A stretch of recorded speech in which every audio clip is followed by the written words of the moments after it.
Hi hello నమస్తే, welcome to Kirik news. నేను మీ కడారి శ్రీనివాస్. దేశంలో ఎన్నికలు అయిపోయిన తర్వాత రిజల్ట్ కూడా వచ్చింది. ఆ రిజల్ట్ ఎలా వచ్చిందో మనందరికీ తెలుసు. దాని గురించి మాట్లాడుకునే దానికన్నా గెలిచిన వాడు మాట్లాడాడు, ఓడిపోయిన వాడే సమాధానం చెప్పుకోవాల్సిన అవసరం ఏర్పడుతుంది. ఎందుకంటే ముఖ్యంగా మన తెలంగాణ రాష్ట్రంలో చూసుకుంటే కారు పూర్తిగా జీరో అయిపోయిన పొజిషన్ మనకు కనిపిస్తూ ఉంది. దీనికి ప్రధాన కారణాలు ఏంటి, అసలు కేసీఆర్ చేసిన తప్పిదం ఏంటి అనే విషయాల్ని మనం కొన్ని నిమిషాలు మనం మాట్లాడుకుందాం. తెలంగాణ రాష్ట్రం ఆత్మ గౌరవం మీద, బానిస సంఖ్యల మీద, పోరాటాల పురిటిగడ్డ మీద పురుడు పోసుకున్న నేల ఇది. పోరాటానికి వెత్తున ఎగసిన ఒక ఉద్యమ కెరటం తెలంగాణ గడ్డ అంటే. అందుకే ఆత్మగౌరవం కోసం తంగేడు పూలను, మనము పురుగు పూలను ఆరాధించుకుంటాం. అంటే అంత ఇదిగా మనం ప్రేమను పంచుతాం. కానీ దొర పెత్తనాన్ని చూపిస్తే మాత్రం బండి వెనక బండి కట్టి 16 బండ్లు కట్టి అనే పాటను కూడా బండి యాదగిరి అన్న రాసిన పాటను ఇప్పటికీ మనం పాడుకుంటున్నాం. ఎందుకు చెప్తున్నాను ఈ విషయం అంటే, అహంకార స్వభావం, దొర పెత్తనం, మాదే తెలంగాణ, మేమే తెచ్చాం అని చెప్పుకుంటూ పబ్బం గడుపుకున్న 2 దఫాలుగా అంటే 10 సంవత్సరాలు తెలంగాణ ప్రజలు బీఆర్ఎస్ టీఆర్ఎస్ ఏదో ఒకటి దానికైతే అధికారాన్ని కట్టబెట్టారు. కానీ బీఆర్ఎస్ రెండోసారి గెలిచిన తర్వాత అంటే 2018లో గెలిచిన తర్వాత ఎక్కువ సీట్లు ఇచ్చారు తెలంగాణ ప్రజలు. ఎంపీ సీట్లు కూడా ఎక్కువగా ఇచ్చారు. ఇలా వచ్చిన తెలంగాణలో పూర్తిగా వ్యవస్థీకృత విధ్వంసం చేసి తన పాలనను పూర్తిగా అహంకార పూరితంగా దొర పెత్తనాలకు సాంప్రదాయంగా నైజాముని వారసునిగా చేశాడు. కాబట్టే ఇవాళ తెలంగాణ రాష్ట్రంలో బీఆర్ఎస్ పార్టీని పూర్తిగా భూస్థాపితం చేశారు. ఎందుకు ఈ మాట చెప్తున్నాను అంటే, భూస్థాపితం అంటే ఇవాళ ఎంపీ ఎలక్షన్లు కూడా దాదాపు డిపాజిట్ కూడా గల్లంత అయిపోయింది. అంటే వాస్తవానికి అటు ఆంధ్రాలో చూసుకుంటే జగన్మోహన్ రెడ్డి పూర్తిగా అహంకారం, ఒక నియంతృత్వ పాలన చేశాడనే ఒక ఆరోపణలతోనే సాక్షాత్తు మాజీ సీఎం జగన్మోహన్ రెడ్డి నిన్న ఓడిన తర్వాత ఆయన మాట్లాడిన మాటలు చూస్తే అందరికీ కంటతడం తెప్పించాయి. అవ్వ, తాత, అక్క, చెల్లి వాళ్ళు పంచిన ప్రేమ ఎక్కడికి పోయిందో, లేదంటే నేను ఏం తప్పు చేశానో నాకు అర్థమైతలేదు, నన్ను ఎవరు మోసం చేశారో నాకు అర్థమైతలేదు అనే స్థితిలోకి తను పడిపోయాడంటే బాహ్య ప్రపంచాన్ని తను చూడలేదనేది ఇక్కడ స్పష్టంగా అర్థమవుతుంది. ఇక తెలంగాణ రాష్ట్రానికి వద్దాం. తెలంగాణ రాష్ట్రంలో ఎంపీలది కనీసం డిపాజిట్ కూడా దక్కలేదు. దీనికి ప్రధాన కారణాలు ఏంటి అంటే, పార్టీ ఏర్పడిన దగ్గర నుంచి 10 సంవత్సరాలు అధికారం ఇచ్చిన ప్రజలు కాదని చెప్పి అధికార పార్టీని ప్రతిపక్ష పార్టీలో కూర్చోబెట్టి, మీరు ప్రతిపక్షంలో ఉండి మా కోసం పోరాడండి అన్న అభ్యర్థనను కూడా, ప్రజలు ఇచ్చిన తీర్పును కూడా కేసీఆర్ గౌరవించలే. ఎమ్మెల్యేగా ప్రమాణ స్వీకారం చేస్తానికి రాలేదు.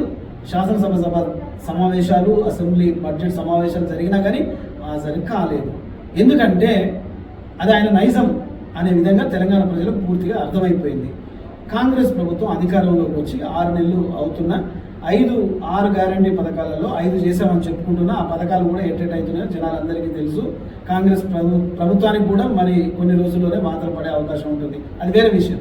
అయితే కాంగ్రెస్ ప్రభుత్వం అధికారంలోకి వచ్చిన తర్వాత కాంగ్రెస్ ప్రభుత్వము కూలిపోతుంది, 7 నెలల్లో మళ్ళీ మేము వస్తాము, ఎలక్షన్ అయిపోగానే రేవంత్ రెడ్డి ప్రభుత్వం కూలిపోతుంది అనే ఒకటి చౌకబారు ఆరోపణలు చేయడం వల్ల ఇవాళ బీఆర్ఎస్ ఎంపీ సీట్లను కూడా పోగొట్టుకునే స్థితికి చేరుకుంది అనేది కుండ బద్దలు కొట్టినట్టుగా చెప్పొచ్చు.